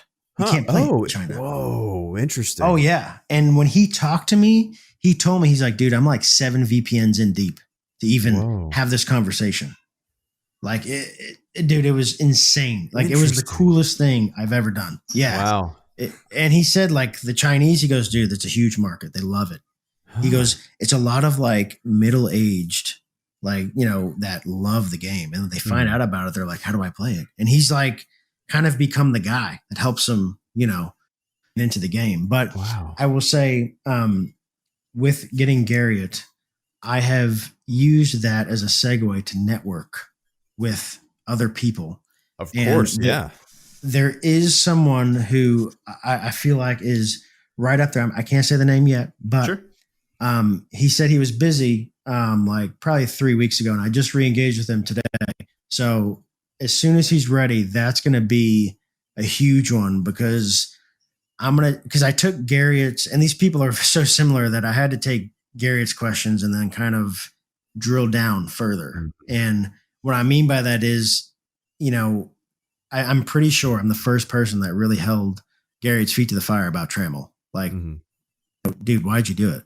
Like I literally asked him, hey, like, why did this happen? And I think with this other person, I'm going to be able to go to that next level and really give people what they want from a player perspective. Because, and I think you've heard these interviews with, with Garriott or whoever, it's like IGN. It's very surface level. Right. It's just like. Probably the interviewers have never played UO before. Thank you. It's like some guy who's like, well, I was a knight. And I'm like, oh, nope, get him out. He has no idea what's going on. There ain't no knights today. Right. I was like, nope. And I'm like, I want someone, and that's why, I really did this, is I want someone who actually plays or played and asks real player questions. Like, why, was Trammel the only option? Could you not have balanced it any other way? Right. Because I think the fascinating parallel, fast forward to 2020, the free shards are having the same problems that you back then. The same concept. How do you balance renegade PKs from blues? Right. Without ruining their experience. Do you have any idea how the official servers are doing? Do they have numbers for those? I don't think there's numbers, but this is my suspicion. And I think a lot of people kind of agree with this. Per shard, I feel like there's maybe 500 to 1,000 people, except for Atlantic, because that's the biggest one right now. Like out of all the shards, everyone usually moves to Atlantic. I would probably say Atlantic, maybe I would say 5-10K range. I don't think it's very big. Okay. I really don't think that's actually bigger than I suspected. That's my opinion. Yeah, I have no facts to back that up, but I will say the biggest problem they're having right now is like account support. There is no like system. You have to like email someone and hopefully they can recover your account, because if you remember, UO has been through like 3 different companies. Sure. Yeah. And the accounts have like changed hands, and it's EA now, right? Or it's Broadsword, but they are under EA. And, and I don't mean to, crap all over OSI, but I am a little bit, because I was pretty angry when Gary hit me that he reaches out to Broadsword and offers his help and they don't reach back out. I don't know, man. Like I tell you what, I think all of us have a little bit of an ego, sure. But to like not even engage, Garriott, like, hey man, would you make an appearance? Or, I don't know, just something stupid, like get his input on something, right? They don't do it. And it's wild to me why that, crazy. Occurs. Yeah, because you saw that come to life, because in the live stream they did, this is the first live stream they ever did. The first thing she says is, no, Richard Garriott isn't here. Like that's the first thing. That's the opening line. Yeah. And I'm like, man, knowing the Garriott that I know, if they would have asked him, hey, could you just come on, for the first 5 minutes and speak about UO, he would have said yes in a heartbeat. Yeah. He would have got into character. He would have worn the crown and the robe. Oh, dude. Yeah. I mean, I'm like, so why? I don't know. So that's why with the new announcement, I'm super skeptical that they can pull off anything, because, and trust me, when you get the classic UO running and you log in, you're going to be like, oh my God, like this is it. I can take my screen, drag it full. You're like, this is it. And, this is what I've been waiting for. So I don't know. I'm not very happy with the official shards, and I would say they're probably losing a lot of people. I bet. Yeah. I mean, I only see, at least because I'm on the Facebook, there's like a UO, just like a Facebook page. And sometimes people are like, oh, I'm coming back or whatever, but it's usually short lived. I mean, the economy's in shambles, right? You can buy 100 million gold for, $20 or whatever. Right. It's, and that's almost another episode in itself, the economy of these games. How do you develop an economy at scale for a game that lasts this long? I mean, it does. Yeah. I don't know. Even hybrid, like the price of certain things. I'm like, whoa, I don't, a keg is like 100K. It's crazy. Yep. I saw a full dungeon entrance rune book today for 250,000. I can go to the, what is it? Tammy's library or whatever. Tessa's library. I can go there and ping pong from place to place and mark my own runes and save 250 grand. That's crazy. I know. But I guess a lot of people have throwaway money. And well, here's the problem. And this is almost a real world problem too. Mm-hmm. You cannot make people spend money. You can't. Right. People are going to hoard it. Sure. I mean, it's just like in hybrid, because every free shard, whether it's hybrid, Outlands, whoever, they have to have good gold sinks. And what that means to everyone listening is, I don't know, we're going to offer a clean up the server where any excess items you have, you can put them in this barrel and then we'll run a raffle, right? Or, and you'll get a rare if you win, or you run a lotto. Hey, if you buy 100,000 tickets for $1 million gold, you know what I'm saying? Like stuff like that, where gold is being, dumped into a system where people need more gold. Yeah. That's the goal. But, hybrid with being around 17 years, can you imagine, how much money someone has just saved probably? Yeah. Out of curiosity, how much gold do you have? So, okay. Now, see, I'm going to say this and now no one's going to help me anymore. That's okay. So this is a really funny story. I was on stream and this guy hunted with us, and there was some guild drama because he wasn't in a guild and they thought he may have stole something, but he didn't. And it all worked out. And he came to my house while I was on stream, and he's like, "Hey," he's like, "Here, man, I'll let you hold this." At the time I didn't really know. It was like this hooded shroud, right? And I'm like, "This is cool." And he goes, "Dude, it's worth like 150 mil." Right. And I was like, "Whoa." It's like, this is big time. And I'm like, "Okay."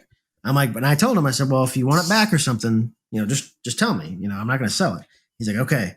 So for a while I was like dripped out, right? I'm like iced, everyone's like, "Oh, wow, that's a cool robe." And I'm like, "Dude, I got like 100K to my name."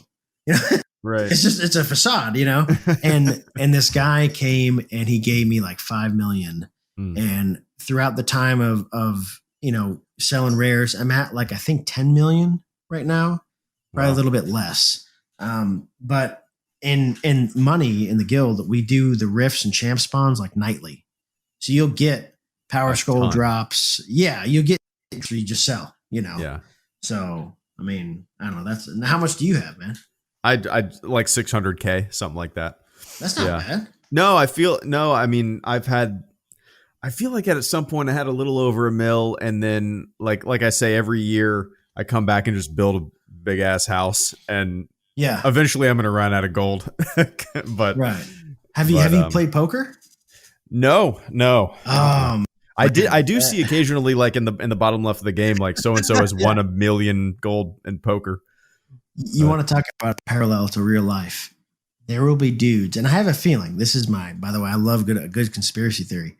I have a feeling the guy that gave me that shroud was playing poker and didn't want to sell that shroud in case he lost. Right. I have a feeling, because you'll see guys at Brit Bank that they're wearing a $500 million suit that's just rare and like tricked out, and then the next day, I mean, they're damn near naked because they sold it all because they wanted to play poker and they lost. Right.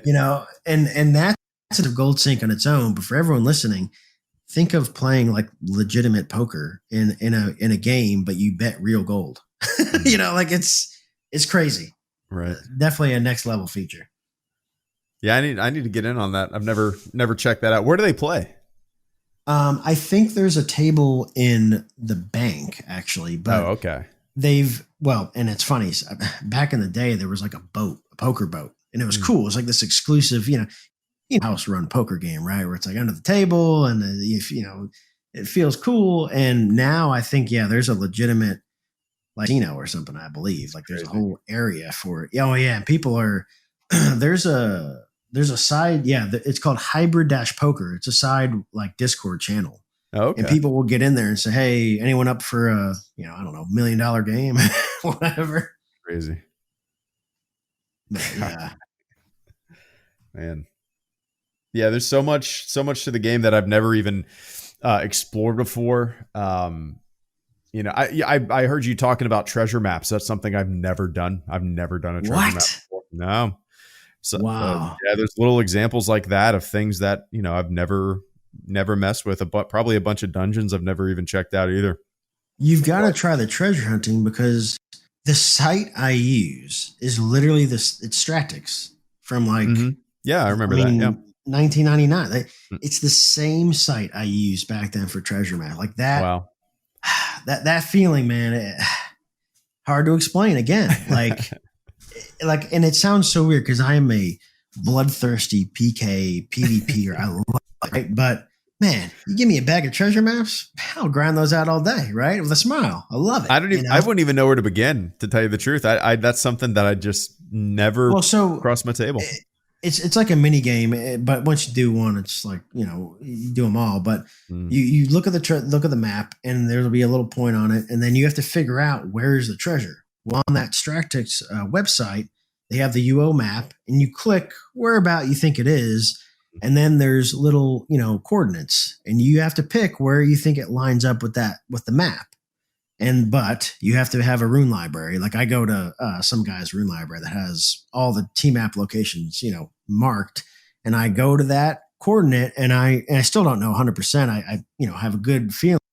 And you dig up the treasure and it spawns monsters. But what I love about it is there's I won't say 0%, but a very low chance of PKs coming to get you. Right. Unless it's in a popular area. So for me, I just love you're kind of, it's like free loot to me. I can take my time. I can kill all the monsters, loot the chest, and life is good. Right. Do you have to have any specific skill to do it, or? So you have to have cartography. Okay. And that's really it, just to read the map. But once the chest spawns, depending on the level, it'll spawn like 4 or 5 monsters. And again, it scales by level. So like a level 1 could be a skeleton, a ghoul, whatever. Right. Trash. But level 6, which I'll have to send you the clip. So this is probably my first night back on hybrid. And someone gave me a map. They're like, oh, this is level 6. I'm like, well, what's level? Because back in the day, it was only up to level 5. They're like, well, 6 is like top dog. I'm like, I'm in. Let's do it. So I'm streaming, right? A world stream, by the way, right? Production's quality is 10 out of 10. Life is good. I find the coordinates, boom, got it.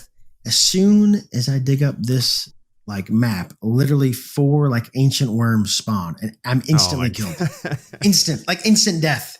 And my face was just like, wow, this really sucks. Because how the hell am I right? And it was just super funny because I think I had to call someone in to come help me because I couldn't kill all the spawn. Right. But yeah, you have to have cartography for the map and then lock picking to pick the actual chest that's dug up. But yeah, it's there's no better feeling. You clear the spawn, you pick the lock, and then you disarm the trap. You open it up, and dude, it's 200 items, rich items, gold, regs, gems. Oh yeah, man, loaded. Huh. And then I might work on that tomorrow. Just leveling or skilling something up. Because see, I heard you say I kind of lose interest in UO, man. I'm here to bring you back, man. Not just bring you back, I'm setting the hook, man. And when you do it, as you loot, here's a pro tip because I remember this from back in the day. You'll see the items in the chest, fine. As you take items from the chest, don't do it very fast because there's a chance when you take an item, a monster will spawn. So, if you power loot this thing and start just grabbing. Gotcha. Yeah. Yeah, there could be, 3 blood elementals that spawn or whatever. So you kind of go slow one at a time. But again, that's more loot from that monster that you're going to kill. So it's kind of like a mini dungeon in itself. Right. Really. But again, no PKs are rolling through, the middle of nowhere looking for you. So very low chance of you, getting PK'd for sure. Right. Hell yeah. That's all right. That's my next project. I just macroed a GM Fisher last night. So I was just going to ask you, I've never done fishing ever. Oh, really? Never done it. Yeah. Have you done the message in bottles or whatever? No, this was actually my first time doing any kind of fishing myself. I mean, back in the day, I would occasionally fuck around with it, but no, now I have a GM Fisher and I don't really know what to do with them. But yeah, because someone in the Money Guild, they were like, "Oh yeah, I'm doing an MIB." I'm like, "MIB? like messaging them. I'm like, wow, I forgot about that. And I think if I remember, it's the same concept as a treasure. You got to be on a boat and the coordinates. Makes sense. But it's a huge pain in the ass, man. Because like, you know the map. The water, it's everywhere. Like to find that exact location, I mean, it's pretty intense for sure. But it's the same concept with MIB. Like all these, serpents or whatever spawn. You got to kill them. But yeah. So much to do in the game that like, and I'm gonna tell you right now, man, if you're looking for a guild, I happen to know the best one on Hybrid, but this is going to be a shameless plug, but for the money guild, I mean, just the camaraderie that we have, but between world-class PvPers, right? You have me, of course, which that's a big selling point its own. But apart from that, the gals, like I said, that run it are just, they're top notch. They're super cool. And everyone is there to help you. Like to see, because by the way, like for my PvPer, I'm in a different faction than some of these other guys in the same like guild. But the super cool thing, and this is kind of like a people thing, is we will all band together for PVM like no one's. If I call in, I need help, PKs roll through, anyone will come help me at a moment's notice, right? But we're in factions, or I'm at Del Pond on the field. Hey, man, it's every man for himself. We're battling it out because we're not in the guild. I'm that character, but it's a camaraderie that, and I think you'd understand that's very hard to find that because people get very butthurt. Oh, well, you're in another faction, or you're in chaos, and you killed me. I don't want to be in the same guild as you. You know what I'm saying? For PVM, absolutely. But yeah, they're not like that at all. Because you're probably gonna laugh at this, but I had someone gave me this I guess there's a mystic dragon now. By the way, I had no idea what that was. I knew there's a dragon, but I guess a mystic dragon has a little bit more more stats than a regular one. I was like, okay. So dude, I get this dragon. It's the color of mustard. It looks like a turd, bro. It's horrible. The hue. I'm like, this is garbage. I'm like, what is this? And I look on the little vendor or whatever, and it's I don't know. It's very expensive to change the hue, right? Well, my gal Alexa, she comes over. She's like, hey, I got something for you. And I guess now, by the way, I didn't even know you could do this either. You can shrink a pet. So there's a leash. So there's a little leash. You double click the leash, you click your pet, and it literally shrinks it to a statue. So you can put it in your backpack. Yep, man. No joke. So Alexia comes over. She's like, hey, here you go. She gives me this dragon. This thing is styling and pro. I feel like it's the Ric Flair of dragons, right? No joke. And I still use it to this day. And by the way, Alexia, I'm forever thankful for that. Thank you. But that's just kind of the people we have that just help, and when you do some of this end game content, like a rift, which we could talk about that for 2 hours, but that is, if you've never done one, man, you should try it out with us. It is the dungeon shame, right? Yeah. Okay. So randomly throughout the world, a rift gate. Well, you've probably seen it in the chat, in the bottom left. Yep. So it'll spawn randomly in a dungeon. After so long goes by and no one finds it, it'll say actually, hey, it spawned in shame. Okay. So you go there, you go inside this gate, and it morphs you into the same dungeon, but to clear it, to get to the boss, you have to clear every mob in the dungeon. Every single one. And they're all Paragon. They're tough. Right. But when you do that, there are people that will either be watching you, they'll try to kill you because they'll be ghosting in there and be like, hey, they're almost done. We're going to raid it. Oh. So it's this next level thing where, because I usually play my tamer when I'm hunting, we're on our tamers, and then we'll have backup. We'll have PvPers waiting at the gate. It's crazy. It's like this tactical mission, right? Coordinated thing. Yeah. Oh, you have to, or else, because you'll spend, 2 hours clearing that thing. And if you don't have protection, 8 reds are going to roll through, kill you, and then finish the rift and get the juice. Right. And that, trust me, you ever want to get someone real pissed, we did that. Oh man, we did it 2 days ago to this other guild, NR, which we don't like. They were doing a champ spawn, and someone's like, "Hey guys, they're almost at the final candle." I don't know if you remember the candles in champ spawns, but as you kill stuff, you get these little candles that spawn around the altar, and then when you get to the end, like 4 red candles, then the boss spawns. And I vaguely remember really, that, yeah. If you saw, you'd probably remember, but yeah, they were very close to the end, and they're like, "All right, we're gonna gate in, and we're just gonna wipe them, kill them all, and then finish it."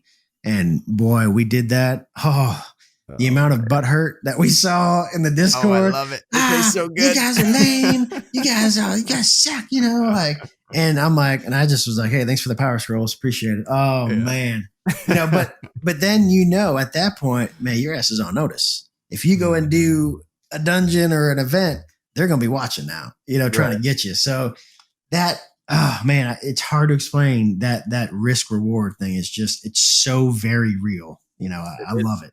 It's what sets the game apart. Absolutely. Yeah. There's no other game like it, man. But I appreciate you hanging out with me. Yeah, for sure.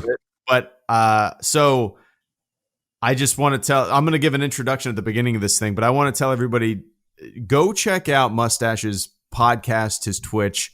Like, dude, your podcast has reinvigorated and given my love for this game that I've been playing for literally, since 98. That's fucking crazy. But like, it's given me, I've really enjoyed listening to it. Guests that, obviously I'm going to listen to Garriott. Obviously I'm going to listen to Wes, but I've listened to a bunch of other ones from people I've never heard of, and they're just as interesting as any of the other ones because they're UO stories. They're telling you about their experience, and it's really interesting to hear from just all these people. We all kind of had the same inexplicable experience with this game, and it's not just a nostalgia thing. Like UO spoiled me for the rest of my life of what I want an MMO to be. And like my biggest fear is that I'm never going to experience that again. And I'm always playing UO until I'm like 90. I think the spoiler is, we're never going to experience it. And the Sky Wolfbane, the lady I had on from the last episode, she said in her guild, there are people that are 70 to 80 years old. Wow. Playing UO. And I felt like, that's going to be me for sure. Yeah. The retirement home, probably VR by then. I don't know. Oh yeah.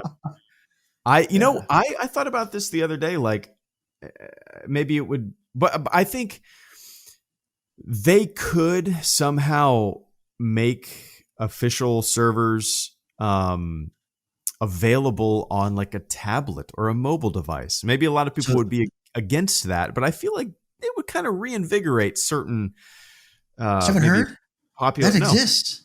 So okay. Really? Oh man, I apologize for going a little bit longer here, but you're good. There's and I'm pretty sure he's Russian. It's either Russian or Brazilian. I don't know, but in any case, he has made a mobile UO client. I swear to you, really? That you can. I haven't tried it because I have. Oh my god, I have no interest in doing that on my phone. Like I would probably snap my phone. Yeah. But to your point, there is a market for it, right? I know people use it to this day. Look it up. I'll send you the link after this. But like he has developed a way where you can connect to UO from your mobile. And I know it works on Android for sure. And I'm almost certain there's an iOS app for it. But like crazy, it's next level, man. People have still been developing for this game, and for everyone listening, they're not getting paid, at least the people doing this stuff, now the shard owners, it's a business. Sure. They're making something off this, but for like the guy doing that classic UO, he's not making a dime. It's like just passion, pure passion. Yeah. Oh, I found the mobile UO Renaissance guy. Yeah. I told you, dude, this is crazy. I know. I think it would be way too complicated to play with my thumbs, but but if you were checking an iDoc, right? That's perfect. Yeah. Or if you were bored and you just wanted to swing like a pickaxe at a big slab of mountain, I guess it would be a way to do it. I can tell by your voice, man. You're already getting caught up in it, man. Because the things you just described, you're like, that doesn't exist. You're like, it does? Where have I been? Right. And this is crazy. I have a feeling that you're maybe month old, maybe like a 2 or 3, maybe. And I know the time's an issue. I get it. But I think you may stick around a little bit longer just to see. And I'm going to say this. I'm just going to say this is I came back to hybrid. Not only because it is, my first love that I had, but I have a feeling, and what really interested me, because you remember Ryan, but Ryan is back. And then, this is crazy, they just brought back the old forums. And I'm going to blow your mind real quick. I logged in with my account from the forums. Oh, man, I was such a punk kid. Anyway, my account was registered in 2003. I kid you not. It still exists. So there's something I will say that I feel, I don't know this for sure, but I feel is happening on hybrid right now that is very special. And I don't know what, but I would, if I were you and anyone listening, I would keep an eye out on hybrid because they're doing some things that, haven't been done a very long time, especially the forums was super interesting to me. So check that out. Yeah. Oh, dude, this is the OG forum. I remember, so it was like one of my first IT jobs. I was like just doing help desk, like doing tickets, right? Whatever. And I, at the time I didn't know like that our job was like tracking where we went on websites. Right. So my boss calls me and he's like, look, he goes, you've closed the most tickets this month. Great job. But he goes, also you've been surfing the most out of everyone on the team. And I start laughing and he goes, what the hell is UO Gamers? Like you're on this. He goes, you're on this site all the time. He's like, you're doing your job. He goes, it's all good. There's nothing to discuss for that. But he's like, what is that? And I remember I was like, I'm going to have a hard time explaining to you what it is. But I'm like, it's a game and I have to be on the buy, sell, trade forums so I can buy real estate. I can buy items. I got to be there, because back then, man, on the phone, if you remember, there was no Discord for the phone. We had none of that back then. You had to post, and I know some you'd be like, this sounds dreadful. You had to post on a forum and then wait maybe 24 hours for someone to reply. I remember doing that with houses. I remember taking screenshots of houses and putting them on forums. And absolutely. Absolutely. Yeah. But I'm glad you brought that up. That was a fun one that I for sure. Nice. I'm gonna have to check that out. So classic UO and mobile UO. I'll check those out. It's definitely gonna download. Man. I'm definitely gonna I'm gonna ditch whatever I'm using now because 120 frames per second classic UO looks like you're gliding across the ground when you're playing it. It's crazy. Once you go there, anything else just feels inferior. You're like, I can't do this. Just uninstall it. I'm super pumped. But dude, thank you so much for hanging out. I hope I hope some people listening to this at least download a client, maybe check out hybrid. If you never played it, give it a shot. It's very different than what you maybe have played your entire life, and it's worth checking out. But whenever you get those t-shirts and whatever you're making, let me know because I want to order one for sure. Yes, absolutely. And just to, gosh, I have so many things I'm doing. I'm so excited. But anyway, if you do join hybrid, go to the Discord for sure and go to the new player discussion. Okay. And in there you can ask. I literally had this lady from the UK, never played. And she went in there and was like, is UO on Steam? How do I even get it? I had no clue. And then it's just, the community is so great. They just walked her through it. Here you go. Okay. Go here, download this, whatever. So as intimidating as this game is, there are so many people that will go out of their way to help you. It's like no other. For sure. Awesome. Hell yeah. I'll mention that at the beginning. I'm going to do a little intro before this thing kicks off. Awesome. And I'll tell people to do that. I'll tell them to download the game and log into hybrid and the Discord before they even click play on this thing. That's right. Yeah. Get some blood in. Right. Hey, I appreciate it, man. Yeah, man, dude. Thank you so much. And once again, thank you so much for the podcast. It has just kind of like made me just, huge hits of nostalgia. I'm back, man. I'm back. But dude, thank you so much. You have a good night, rest of your day. And we'll talk again. All right, man. Later.